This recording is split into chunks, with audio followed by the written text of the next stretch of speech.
ہاں جی، سورۃ الفرقان آیت 31۔ اعوذ باللہ السمیع العلیم من الشیطان الرجیم، بسم اللہ الرحمن الرحیم۔ وَكَذَلِكَ، اور اسی طرح جعلنا، ہم نے بنائے، لِكُلِّ نَبِيٍّ، ہر نبی کے لیے، عدوًا، دشمن، من المجرمین، مجرموں میں سے، گناہگاروں میں سے، وکفا، اور کافی ہے، بی ربی کا، تیرا رب، ہادین، ہدایت دینے والا، ونصیرا، اور مددگار۔ اور اسی طرح ہم نے رکھے ہیں ہر نبی کے لیے دشمن گناہگاروں میں سے، اور کافی ہے تیرا رب راہ دکھلانے کو اور مدد کرنے کو۔ اب جو نبی بھیجے جاتے ہیں وہ حق لے کر آتے ہیں، حق کے ساتھ تشریف لے کر آتے ہیں۔ اب حق کی ضرورت کب ہوتی ہے؟ ہمیشہ ہوتی ہے، اور خاص طور پر تب زیادہ ہوتی ہے جب باطل نے اپنے پنجے گاڑ دیے ہوں، تو اس باطل کے خلاف نبی بھیجے جاتے ہیں۔ اور جو وہ باطل ہوتا ہے وہ کبھی حق کے لیے راستہ نہیں چھوڑتا، وہ اس کے لیے رکاوٹ بنتا ہے، گویا کہ وہ اس کا دشمن ہو جاتا ہے۔ تو کبھی کوئی یہ نہ سمجھے کہ حق کے راستے پر کوئی رکاوٹ نہیں ہوتی، حق کے راستے پر رکاوٹیں آئیں گی، اور بہت ساری آئیں گی، اور وہ آپ کے دشمن ہو جائیں گے۔ جب نبی کے دشمن ہو گئے تو نبی کے جو راستے پر چلیں گے تو ان کے دشمن کیوں نہیں ہوں گے؟ ان کے بھی دشمن ہوں گے۔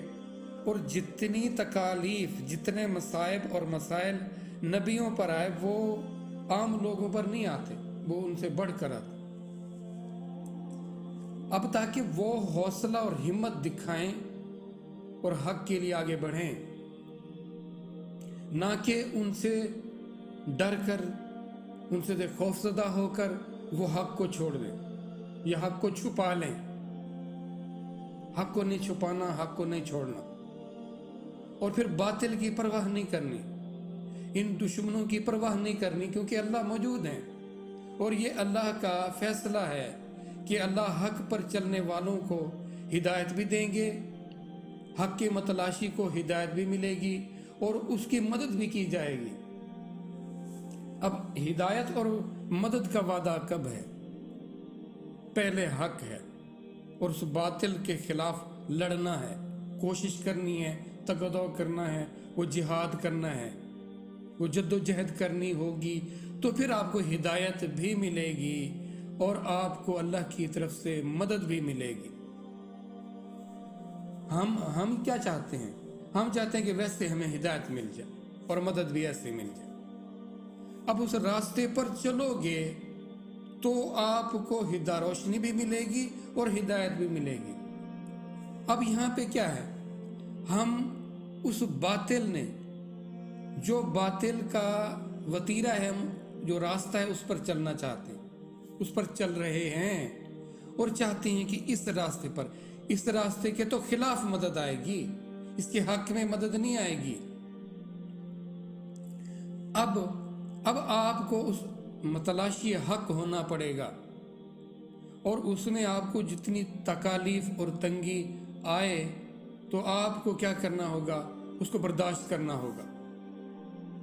تب اللہ کی طرف سے ہدایت بھی آئے گی اور مدد بھی آئے گی۔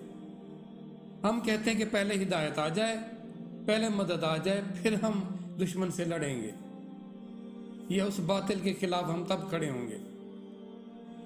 دیکھیں، جب آپ کسی میدان میں جاتے ہو تو اس میدان میں ہی آپ کو معاونت ملے گی نا۔ آپ کسی راستے پر چلو گے تو آپ کو مدد ملے گی نا۔ اب آپ خواہشیں کرتے رہیں، اپنی ارادے کرتے رہیں، یا اگر آپ سوچیں یہ تو بہت کٹھن راستہ ہے، میرا کیا بنے گا، میں کیسے چلوں گا، لوگ تو میرے خلاف کھڑے ہو جائیں گے، تو یہاں اللہ کی ذات پر ایمان نہیں ہے کیا؟ اس کے ہادی ہونے پر اور اس کے نصیر ہونے پر، مددگار ہونے پر یقین نہیں ہے کیا؟ یہاں ساری بات یہاں کھل جاتی۔ ہم نے اپنے اللہ کو، اپنے رب کو کیا ہدایت دینے والا یا مدد کرنے والا، کیا اس پر ہمارا ایمان ہے؟ ہمارا تو اس پر رب ہونے پر بھی ایمان نہیں۔ وہ تو کہتے ہیں جی ہم خود ہی کریں گے جو سارا کچھ یہ سارا کچھ ہم نے خود کیا ہوا۔ تو جب تک اس ذات سے آپ کا تعارف اور پھر اس سے تعلق نہیں بنتا، آپ بھلا کیسے باطل کے خلاف کھڑے ہو جائیں گے؟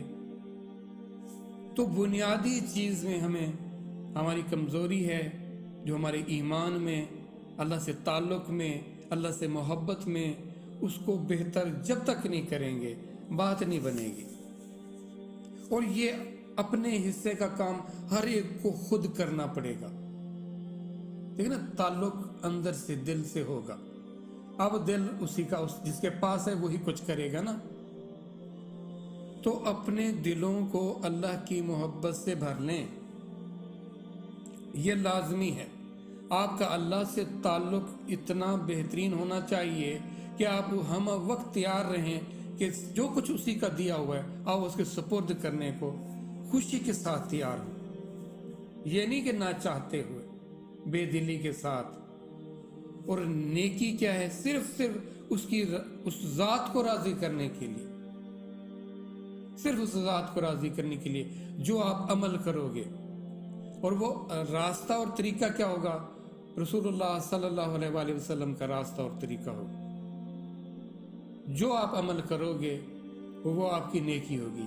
اور یاد رکھنا، مومن کا ایک ایک پل، ایک ایک عمل نیکی ہی نیکی۔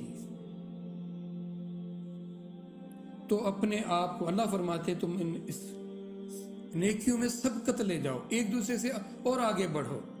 لیکن ہم اس رکاوٹ یا اس باطل چیزوں کے میں سبقت لے جانا چاہتے ہیں، ان مادی چیزوں میں اتنا جتنا ناگزیر ہے، جتنا ضروری ہے، ان چیزوں کو اس حد تک رکھیں۔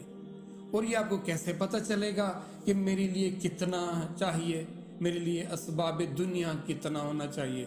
تو آپ کے لیے ایک معیار ہے، رسول اللہ صلی اللہ علیہ وآلہ وسلم کی خوبصورت زندگی۔ جب وہ ذات اتنی کم چیزوں میں، اتنی سادہ چیزوں میں اپنی زندگی کو خوبصورت بنا سکتی ہیں، جو ہمارے لیے مشعل راہ ہیں، تو ہم کیوں چوں چراں کرتے ہیں؟ ہم کیوں ہیلے بہانے ڈھونڈتے ہیں؟